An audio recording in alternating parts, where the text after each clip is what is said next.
They always say money is power, but in the mountains, it was intimidation and arrogance that fueled the HOA's grip. My Highland mansion wasn't just a house. It was the last piece of my father's legacy, built on land that had been in our family for generations. When the HOA came knocking with their manufactured claim of unpaid fees, I laughed in their faces. I had never signed their contracts, never agreed to their so-called covenants, and every receipt, deed, and legal filing proved my independence from their jurisdiction. But Cordelia, the self-proclaimed queen of the board, didn't want paperwork, she wanted control. She wanted to show every resident in Pinecrest Highlands that no one stood above her rules, not even a man living on land legally outside her boundaries. First came the threats, nasty letters shoved in my mailbox with bold red stamps reading, "Final notice." Then the harassment, random inspections, fake violations, and strangers photographing my property at dawn. And when none of that bent me to her will, she reached for the nuclear option. While I stood at my father's funeral, a convoy of bulldozers and dump trucks roared up the mountain road toward my mansion. I didn't even know until my daughter called, screaming into the phone that heavy machinery was rolling through the gates. I left the graveside and drove like a madman, tires screeching on hairpin curves, only to arrive to a nightmare I will never forget. The mansion my father and I had built brick by brick was being torn apart under the excuse of structural hazard fees. Dust clouds choked the sky, diesel fumes mixed with pine air, and my world collapsed with every smash of the bulldozer's blade. Cordelia stood there on the ridge, arms folded smugly, as though she had finally broken me. But she didn't realize what she had ignited. In that moment, as I watched my heritage crumble into rubble, I swore not only to fight her but to annihilate her fraudulent empire so thoroughly that her HOA district would be erased from the state map forever.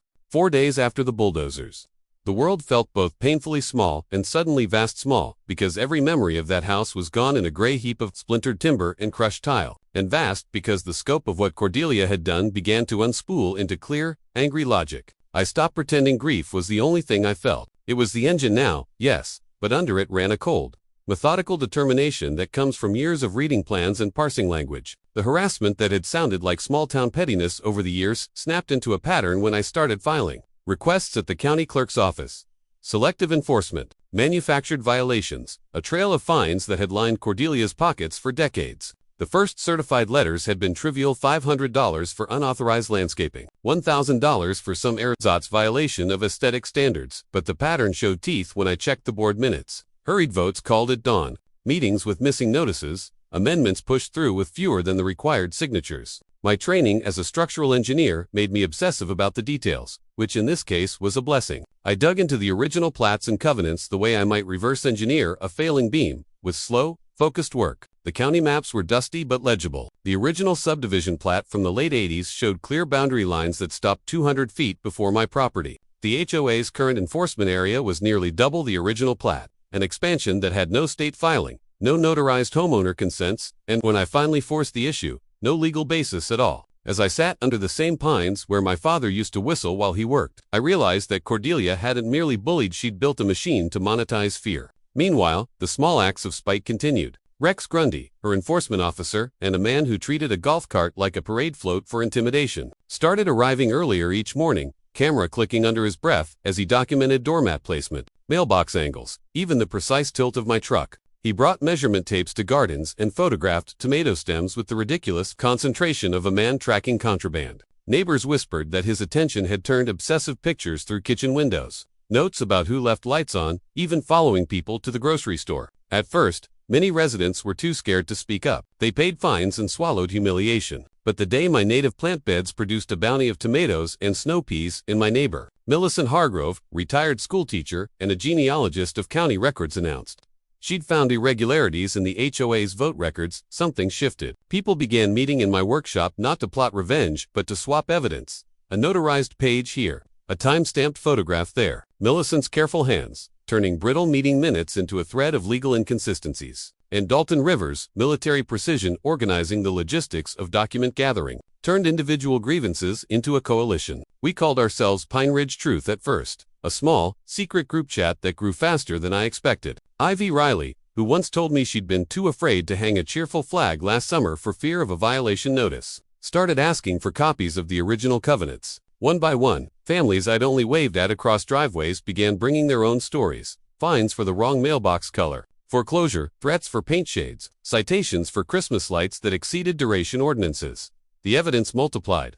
Meeting minutes with missing quorum signatures. Amendments ratified at breakfasts on holidays with attendance lists suspiciously sparse. And most damning, financial entries showing transfers from HOA accounts into businesses owned by Cordelia or her close associates. I remember the metallic smell of the county records room and how the fluorescent lights hummed like a tension cord as Millicent and I spread out paper after paper. There, in black ink and faded stamps, were the seeds of the demolition of Cordelia's kingdom. The more we found, the bolder neighbors became. When she sent Rex to photograph my rainwater cistern public health hazard, the notice read the county health inspector arrived expecting filth and found a professionally installed system with UV sterilization and circulating pumps. He signed a commendation for its quality and told me offhand that he'd never seen such arbitrary complaint patterns tied to a single HOA president. Then there was the curious case of the 2022 amendments, a set of rules jammed through at the crack hour of pre-dawn, with a raw vote count that made basic governance standards look like bad theater. I called an old friend from my corporate daisy, someone who'd seen their share of shady boardroom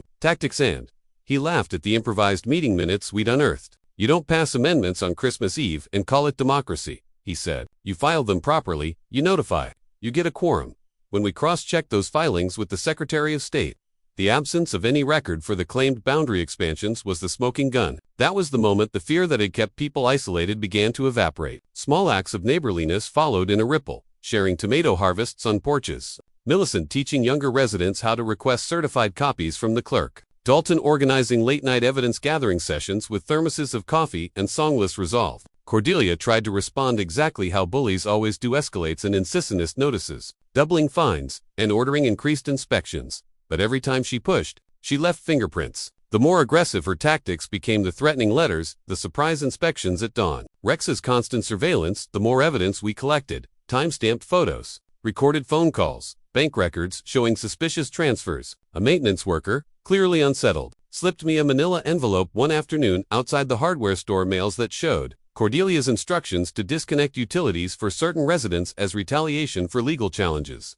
The envelope felt heavier than paper. It felt like the turning of a lock. We started compiling everything into neat stacks: financial audits requested from the HOA, surveys commissioned by independent firms, sworn statements from intimidated neighbors. In my head, all of it stitched together into the same engineering principle I'd used for decades: find the weak point in a structure, expose it, and then rebuild on something solid. We weren't rebuilding a roof or shoring up a foundation, we were reconstructing a community, underpinned by law and common decency instead of fear. And as autumn began to leach color from the pines, the first legal letters went out, not threats, but formal complaints filed with the State Oversight Board, accompanied by petitions bearing dozens of signatures. The machinery of justice moves slower than a bulldozer blade, but it moves with a purpose. By then, Cordelia's confidence, which had always been worn like an armor, was beginning to look brittle. The sudden, coordinated pushback of neighbors, people who, until weeks before, had been too afraid to leave porch lights on after dusk, felt like a structural load finally applied in the right place. What had been isolation turned into a community study group, a legal task force, and a moral reckoning. The grief I'd carried at my father's funeral had transmuted into something wider, a responsibility to protect the mountain town he loved, not only for me, but for everyone who had been bullied into silence. The first public cracks in Cordelia's facade didn't come from some thunderous courtroom showdown, they came from her own desperation. By late October, the HOA board began calling emergency meetings with 2 hours' notice, conveniently scheduled in the middle of weekday mornings when most residents were at work. The minutes from those gatherings were sloppy, missing signatures, and riddled with errors. Cordelia tried to ram through a legal defense assessment that would retroactively charge every homeowner thousands of dollars to cover the HOA's mounting attorney fees. It was the kind of scheme only a cornered tyrant would attempt to reach directly into people's wallets to fund the very oppression they were trying to escape. But instead of rallying support, it ignited fury. Families who'd been quietly neutral now had skin in the game. Retirees on fixed incomes, young couples juggling mortgages, even the cafe owner who had avoided politics altogether, all of them showed up at the next town hall meeting with questions Cordelia couldn't answer. Meanwhile, Rex was unraveling. Once the HOA's loyal enforcer, he was now a liability. After neighbors filed stalking complaints, deputies hauled him in for questioning. When he failed to return calls and his golf cart sat unused for days, we learned he'd fled to Wyoming to hide at his sister's house. That was a colossal mistake. Interstate flight to avoid local charges escalates everything to a federal level. The same man who once strutted through cul-de-sacs with a clipboard and camera was now facing federal conspiracy charges. His absence left Cordelia without her watchdog, and it showed. She became more erratic, storming into residents' yards, screaming about weeds, demanding to see garage interiors without warrants or permits. Her power, once inflated by intimidation, was starting to look like theater performed to an empty room. The coalition's evidence collection was shifting gears to the maintenance workers' manila envelope, packed with time-stamped emails, turned out to be dynamite. In black and white text, Cordelia instructed staff to cut water, gas, and electricity to specific homes that had challenged her rules. Make life uncomfortable until they comply. One email read, another listed addresses for priority disconnection. Reading those words aloud in our workshop, surrounded by neighbors clutching styrofoam cups of coffee, was like lighting a fuse. What we had wasn't just proof of corruption, it was proof of a criminal conspiracy to deprive civil rights. That changed everything. Support began pouring in from beyond Pine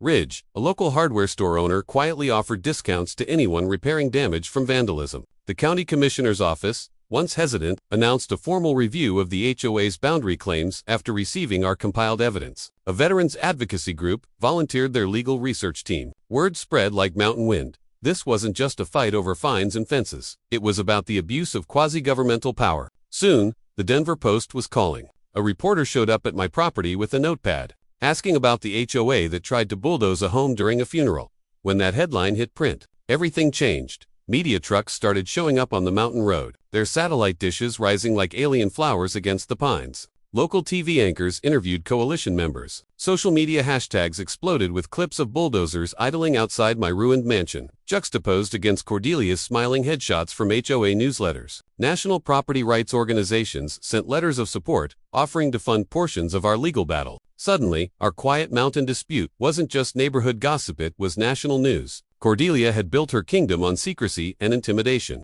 and now her dirty laundry was being aired on every screen in Colorado. But even as her empire crumbled, she doubled down. She invoked a so-called emergency powers clause to justify her previous demolition, claiming it was necessary to prevent structural harm to neighboring properties. That lie lasted until the contractor she'd hired handed over receipt, $23,000, drawn directly from Cordelia's personal business account. He even had recorded calls where she ordered the job done discreetly. When those files were played in front of county investigators, the room fell silent. There was no misunderstanding, no clerical error. This was willful, premeditated property destruction, funded out of her own checkbook. Neighbors who had once kept their heads down now lined up to tell their stories on camera. A retired veteran described how Cordelia fined him $3,200 for the wrong shade of mailbox paint. A young mother explained how her children were too scared to play outside because Rex parked across from their house with a camera for hours. Each testimony added weight to our case, weaving a tapestry of abuse that spanned decades. And through it all, the coalition grew stronger. We were no longer just defending ourselves, we were building a movement. Cordelia's once unshakable confidence began to fracture. Her Tesla was spotted abandoned at Denver International Airport. Credit card records revealed a one-way ticket to Phoenix. She was running, but fleeing only confirmed what we already knew. Guilty people don't stick around when the truth catches up. And for the first time in years, Pine Ridge residents walked the mountain roads with their shoulders back, no longer ducking behind curtains when HOA trucks drove by. The tide had turned, and Cordelia's empire was on borrowed time. The hearings were nothing short of a circus. The county courthouse, usually a quiet place reserved for zoning disputes and small claims, became the epicenter of a storm that had been brewing for years. By the time Cordelia's case was scheduled, the courtroom was packed shoulder to shoulder with reporters, homeowners, attorneys, and curious onlookers who had followed the story from afar. The air was thick with tension, like the moments before a thunderstorm breaks. Every camera in the room was trained on Cordelia, who walked in wearing a cream-colored suit that might have once projected authority, but now looked more like a costume on a fallen queen. Her once-calm stride was broken by the weight of hundreds of knew she wasn't feared anymore, only watched. The prosecutor wasted no time. They opened with the demolition receipts, laying them out on the bench like damning artifacts. The contractor's testimony followed, his voice steady as he recounted how Cordelia ordered my mansion leveled while instructing him to avoid unnecessary paperwork. Then came the maintenance worker, trembling as he read aloud the emails in which Cordelia directed staff to shut off utilities to her problem households. Each word echoed through the courtroom like hammer strikes on steel. Cordelia's defense attorney tried to argue these were taken out of context and that her role was misinterpreted, but the sheer volume of evidence drowned every excuse. She wasn't misinterpreted, she was exposed. Neighbors took the stand one after another, their voices shaking but resolute. The elderly widow fined for her garden gnome, the family harassed over their backyard trampoline, the cafe owner slapped with odor violations for serving barbecue. Their stories painted a chilling portrait of systematic abuse, dressed up as community standards. What struck the jury hardest wasn't just the cruelty, it was the pettiness. Cordelia had built her throne on controlling the color of mailboxes and the length of grass blades. But in doing so, she had stripped families of dignity. Each testimony felt like another nail in the coffin she had built for herself. Then it was my turn. I walked to the stand with photographs of the mansion before, during, and after the bulldozers tore it apart. I told them about my grandfather's workbench, reduced to splinters, about the family Bible, buried in rubble and soaked by rain, about how my wife had begged me to rebuild elsewhere, away from the HOA's shadow. But I had refused, because walking away would mean letting tyranny stand. I described the night I stood in the ruins, wind howling through broken beams, and vowed to fight until the district itself was erased from the map. The silence in that courtroom was absolute. Even Cordelia, who had spent the trial scribbling notes and whispering to her lawyer, stopped moving. For the first time, she looked small. By the second week of hearings, the outcome was clear. The jury recommended criminal charges for fraud, conspiracy, and malicious destruction of property. The county announced it was moving to dissolve the HOA entirely, citing its persistent abuse of power and financial mismanagement. The state attorney general's